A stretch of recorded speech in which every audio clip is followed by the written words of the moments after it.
தமிழ் மக்களுக்கு என் வீர வணக்கம். இன்று யாரை பற்றி காண இருக்கிறோம் என்றால், பரம்புமலையை தலைமையாய் கொண்டு ஆண்டு வரும் கடை 7 வள்ளல்களில் ஒருவனான பாரியை பற்றியே இன்று பார்க்க இருக்கிறோம். வாருங்கள்.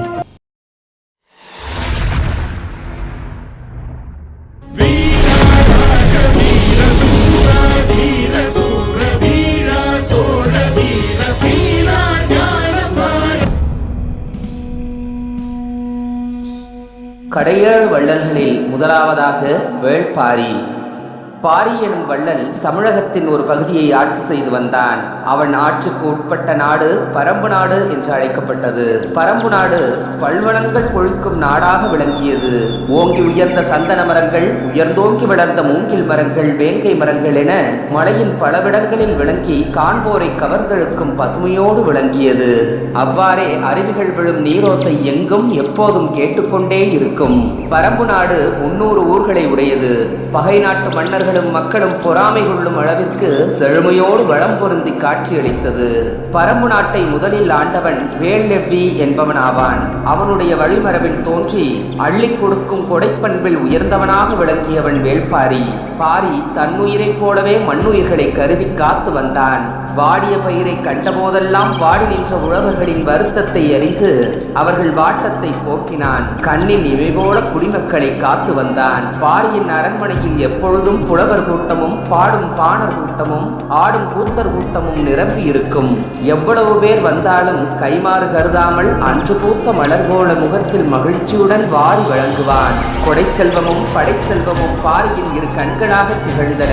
இல்லறத்தை அன்பும் மரணம் உடையதாக்கி தனது குணத்திற்கு ஏற்றவாறு நடக்கும் குணவதியை மனைவியாக பெற்றிருந்தான் பாரி.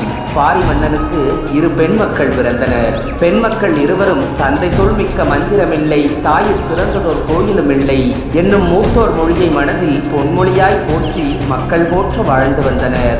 இவ்வாறு வளமிக்க நாட்டையும் அழகுமிக்க மடைகளையும் நற்குணம் நிரம்பிய மனைவியையும் அறிவார்ந்த மக்களையும் பெற்றிருந்த பாரி யாதொரு குறைவுமின்றி எந்நேரமும் மகிழ்ச்சியுடன் வாழ்ந்தான்.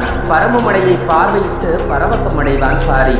அவ்வாறே ஒரு நாள் இளவேநீர் பருவத்தில் பரம்புமலையை காண தேரேறி புறப்பட்டான். தேரினை மெல்லச் செலுத்தியவாறே இயற்கை அழகை அள்ளி பருகிக் கொண்டே சென்றான். இயற்கை அழகிலே மனதை பறிகொடுத்தான் வேள்பாரி. தன்னை மறந்த நிலையில் அப்படியே தேர் மீது மெய்மறந்து கிடந்தான். திடீரென்று அவன் சிந்தை கலைந்தது. தோகை விரித்தாடும் மயிலின் அழகில் மனதை பறிகொடுத்தான். துள்ளியாடும் வான் கூட்டம் கண்டு மனதில் மகிழ்ச்சி கொண்டான். ஆனால் இந்த மகிழ்ச்சி அவனிடம் நீடிக்கவில்லை. காரணம், அவன் கண்ட ஒரு காட்சி அவன் மனதை அழைக்கழித்தது. முல்லை கொடியொன்று காற்றால் அங்கும் இங்கும் அசைந்தாடி கொண்டிருந்தது. காற்றால் முல்லை கொடி அசைந்தாடியது பாரியை கைகாட்டி அழைப்பது போல இருந்தது. பாரி அக்கொடியின் அருகில் சென்றான். அக்கொடி படர்வதற்கு ஒரு கொழுக்கொம்பு இல்லாமல் ஆடிக்கொண்டிருப்பதை உணர்ந்தான். சுற்றும் முற்றும் உற்று பார்த்தான். முல்லை கொடியை படர விடுவதற்கு ஏற்ற கொழுக்கொம்பு ஒன்றும் கிடைக்கவில்லை. அருள் சுரந்து கொண்டிருக்கும் அவன் அருள் நெஞ்சில் ஓர் எண்ணம் தோன்றியது. தான் ஏறி வந்த தேரை முல்லை கொடிக்கு கொழுக்கொம்பாக நிறுத்த முடிவு செய்தான். எனவே குதிரைகளை தேரிலிருந்து அவிழ்த்து விட்டான். முல்லை கொடியை எடுத்து தேர் மீது பரவ விட்டான். அப்பொழுதுதான் அவன் நெஞ்சம் குளிர்ந்தது.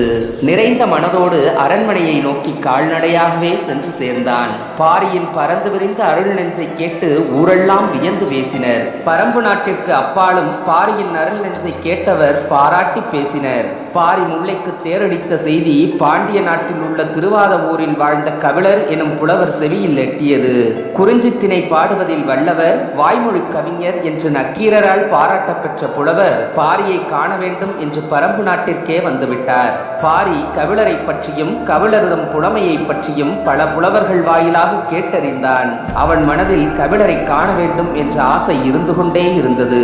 கபிலர் பாரியை காண பரம்பு நாட்டிற்கு வந்து ஏவலர்களிடம், ஐயா, நான் பாண்டிய நாட்டில் உள்ள திருவாதவூரிலிருந்து வருகிறேன். என் பெயர் கபிலர். என் வருகையை தங்கள் மன்னருக்கு அறிவிக்குமாறு வேண்டுகிறேன் என்றார். ஏவலர் சென்று பாரியிடம் கபிலரின் வருகையை தெரிவித்தனர். தாயின் வருகையை கேட்ட குழந்தையைப் போல கைகூப்பி வரவேற்றான். பாரி அடைந்த மகிழ்ச்சிக்கு எல்லை இல்லை. பாரி இதனை கிடைத்தற்கரிய பெரும் பேராகவே எண்ணினான். பாரி முல்லைக்குடிக்கு தேரளித்த ஈர நெஞ்சை பாக்களால் புடைந்து பாமாலையாக்கினார் கபிலர். கபிலரின் பாடலால் பெரிதும் ஈர்க்கப்பட்டான் பாரி. கபிலரும் பாரியின் ஈர நெஞ்சத்தையும் கொடைத்தன்மையையும் மண்ணுயிரையெல்லாம் தன்னுயிராக பேணி காக்கும் அருள் திறத்தையும் அறிந்துவிட்டு அவனிடம் மயக்கம் கொண்டார். இதனால் இருவரிடையேயும் படிக்கும் தோறும் சுவை பெருகுதல் போல நட்பு வளர்ந்தது. கபிலர் பாரியின் அமைச்சராகவும் குடும்ப நண்பராகவும் விளங்கினார். கபிலரும் பாரியும் ஈருடலும் ஓருயிருமாய் பழகும் தன்மையை பாரெல்லாம் புகழ்ந்து பேசியது. பாரியின் கொடைத்தன்மையை கண்ட கூத்தரும் பாணரும் பல்வேறு புலவர்களும் பழுத்த மரத்தை தேடி வரும் பறவையைப் போல பாரியின் அரண்மனைக்கு வந்தார்கள். வந்தவர்களின் வறுமையை அறிந்து வறுமையை தீர்க்கும் பொருட்டு 300 ஊர்களையும் பரிசாக வழங்கினான் பாரி. பாரியின் புகழ் பாரெல்லாம் பேசப்பட்டது. இந்த செய்தி சேர சோழ பாண்டியர்களாகிய மூவேந்தர் சிவிக்கும் எட்டியது. ஓர் சிற்றரசனுக்கு இவ்வளவு புகழா என்று பாரியின் மீது பொறாமை கொண்டனர். எப்படியாவது பாரியை ஒழித்து கட்ட வேண்டும் என்று எண்ணினர். காரணமின்றி போர் தொடுத்தல் போர் நெறிக்கு புறம்பானது. எனவே நயவஞ்சகமாக சூழ்ச்சி செய்தார்கள். மூவேந்தரும் தூதுவன் ஒருவனை அழைத்தனர். தங்களுக்கு பெண் கொடுக்க வேண்டும் என்று பாரிக்கு ஓலை எழுதி அனுப்பினர். பாரியிடம் 2 பெண் பிள்ளைகள் தான் உள்ளார்கள். எப்படியும் மூவருக்கும் கொடுக்க முடியாது. எனவே மறுப்பான். இதை காரணமாக கொண்டு போர் தொடுக்கலாம் என்பது அவர்களுடைய எண்ணம். ஓலை பாரிக்கு அனுப்பப்பட்டது. ஓலையை வாங்கி படித்து செய்தி அறிந்த பாரி கடும் சினம் கொண்டான். இது வேண்டுமென்றே செய்த சூழ்ச்சி என்பதை தெரிந்து கொண்டான். மூவேந்தரும் எதிர்பார்த்தது போலவே யாருக்கும் பெண்ணை கொடுக்க முடியாது என்று தூதுவனிடம் சொல்லி அனுப்பிவிட்டான். தூதுவனும் பாரியின் முடிவை மூவேந்தர்களிடம் வந்து அறிவித்தான். எதிர்பார்த்தது போலவே அமைந்ததால் அளவில்லா ஆனந்தம் கொண்டார்கள். ஓலையில் வந்த செய்தியை கபிலரிடம் சொல்கிறான் பாரி. மூவேந்தரும் உன்மேல் போர் தொடுக்கவே இப்படி செய்திருக்கிறார்கள். எப்படியும் பரம்பு நாட்டை முற்றுகையிடுவது உறுதி என்பதை எடுத்துரைத்தார். புலவர் பெருமானே, இனி நான் என்ன செய்ய வேண்டும் என்று கேட்டான் பாரி. போர் நடவடிக்கை உறுதி என்பதால் மக்களுக்கு தேவையான உணவுப் பொருட்களை சேமிக்க வேண்டும். ஆயிரக்கணக்கான கிளிகளை பிடித்து வரச் செய்து பரம்பு நாட்டிற்கு புறத்தேயுள்ள வயல்களில் இருந்து நெற்கதிர்களை கொய்து வரச் செய்து உணவை சேமித்துக் கொள்ள வேண்டும் என்று திட்டமிட்டார்கள். அவ்வாறே கிளிகளை பழக்கி நெற்கதிர்களை கொண்டு வந்து குவிக்குமாறு பழக்கினான். நெற்கதிர்கள் மழை போல் குவிந்து விட்டன. உணவுப் பொருட்களில் அக்கறை செலுத்தியது போலவே படைகளிலும் அக்கறை செலுத்தினார்கள். படைக்கலன்கள் தயாராயின. படை வீரர்கள் போரினை எதிர்பார்த்து காத்து கிடந்தார்கள்.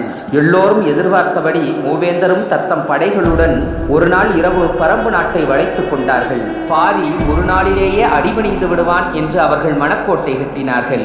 ஆனால் மூவேந்தர்களின் எண்ணம் தவிடுபொடியானது. பாரியை பணிய வைக்க பெருமுயற்சி செய்து பெரும்பாடுபட்டனர். ஆனால் அவர்களால் பாரியை பணிய வைக்க முடியவில்லை. ஒரு சாதாரண சிற்றரசனிடம் தங்கள் வல்லமை செல்லவில்லையே என்பது அறிந்து மூவேந்தர்களுக்கும் சினம் அளவில்லாமல் பொங்கியது. இனி என்ன செய்வது என்பது அறியாமல் திகைத்து நின்றனர். ஒரு நாள் கபிலர் மூவேந்தர்களிடமும் சென்றார். வந்த கபிலர் மூவேந்தர்களை நோக்கி, மூவேந்தர்களே, நீங்கள் கணக்கற்ற நால்வகை படைகளுடன் வந்து பாரியின் பரம்பு நாட்டை முற்றுகையிட்டாலும் உங்களால் கைப்பற்ற முடியாது. காரணம், வாட்போரில் சிறந்த பாரியை வெல்ல முடியாது. பரம்பு நாடு 300 ஊர்களை உடையது. அந்த 300 ஊர்களும் பரிசிலர் பரிசுகளாக பெற்றுவிட்டனர். அதனால் பரம்பு நாடுதான் உங்களுக்கு வேண்டுமென்றால் நான் சொல்கின்றபடி செய்யுங்கள். நீங்கள் மூவரும் உங்கள் மனைவிமாருடன் பாணரை போலவும் கூத்தரை போலவும் பாடியும் மாடியும் இரவலரை போலவும் சென்று பாரியிடம் பரம்பு நாடு வேண்டும் என்று கேளுங்கள். அப்பொழுதுதான் உங்களுக்கு பரம்பு நாடு கிடைக்கும் என கூறிவிட்டு பரம்பு நாட்டிற்கு வந்து சேர்ந்தார். மூவேந்தர்களும் இனிமேல் இழிவான காரியத்தில் இறங்க மாட்டார்கள் என்று உறுதியாக நினைத்தார் கபிலர். ஆனால் கபிலர் நினைத்தபடி நடக்கவில்லை. கபிலரின் அறிவுரையே பாரிக்கு யமனாக அமைந்துவிட்டது. மூவேந்தர்களும் பாணரை போல வேடம் தரித்துக் கொண்டார்கள். தங்கள் உரிமை மகளிருடன் ஆடியும் பாடியும் பாரியை சென்று அடைந்தனர். பாரியோ அவர்கள் தன்னை கொள்ள வந்தவர்கள் என்பதை உணரவில்லை. அவர்களை அரண்மனையின் உள்ளே அழைத்து சென்றான். கபிலரும் அப்போது அங்கு இல்லை. கபிலர் அங்கு இல்லாமல் போனது மூவேந்தர்களுக்கும் நல்லதாய் போயிற்று. அந்தோ பாரி ஏமாற்ற சமயம் மூவரும் சேர்ந்து பாரியை கொன்று தீர்த்தார்கள். பரணரை போன்று வந்திருந்த படைகள் எல்லாம் பரம்பு நாட்டை கைப்பற்றிக் கொண்டனர். பாரியின் மறைவை அறிந்த கபிலர் குடியாய் துடித்தார். பெண் மக்கள் இருவரும் கதறி அழுதனர். குடிமக்கள் அடைந்த துன்பம் அளவிட முடியாதது. நண்பனை பிரிந்து உயிர் வாழ விரும்பவில்லை. எனினும் பாரியின் மக்கள் மக்களுக்கு திருமணம் முடித்த பின்னரே தாம் உயிர் துறக்க வேண்டும் என்று விரும்பினார் கபிலர். விச்சிக்கோன், இளங்கோவேள் எனும் அரசர்களிடம் பாரி மகளிரை அழைத்து சென்று மணந்து கொள்ளுமாறு வேண்டினார்.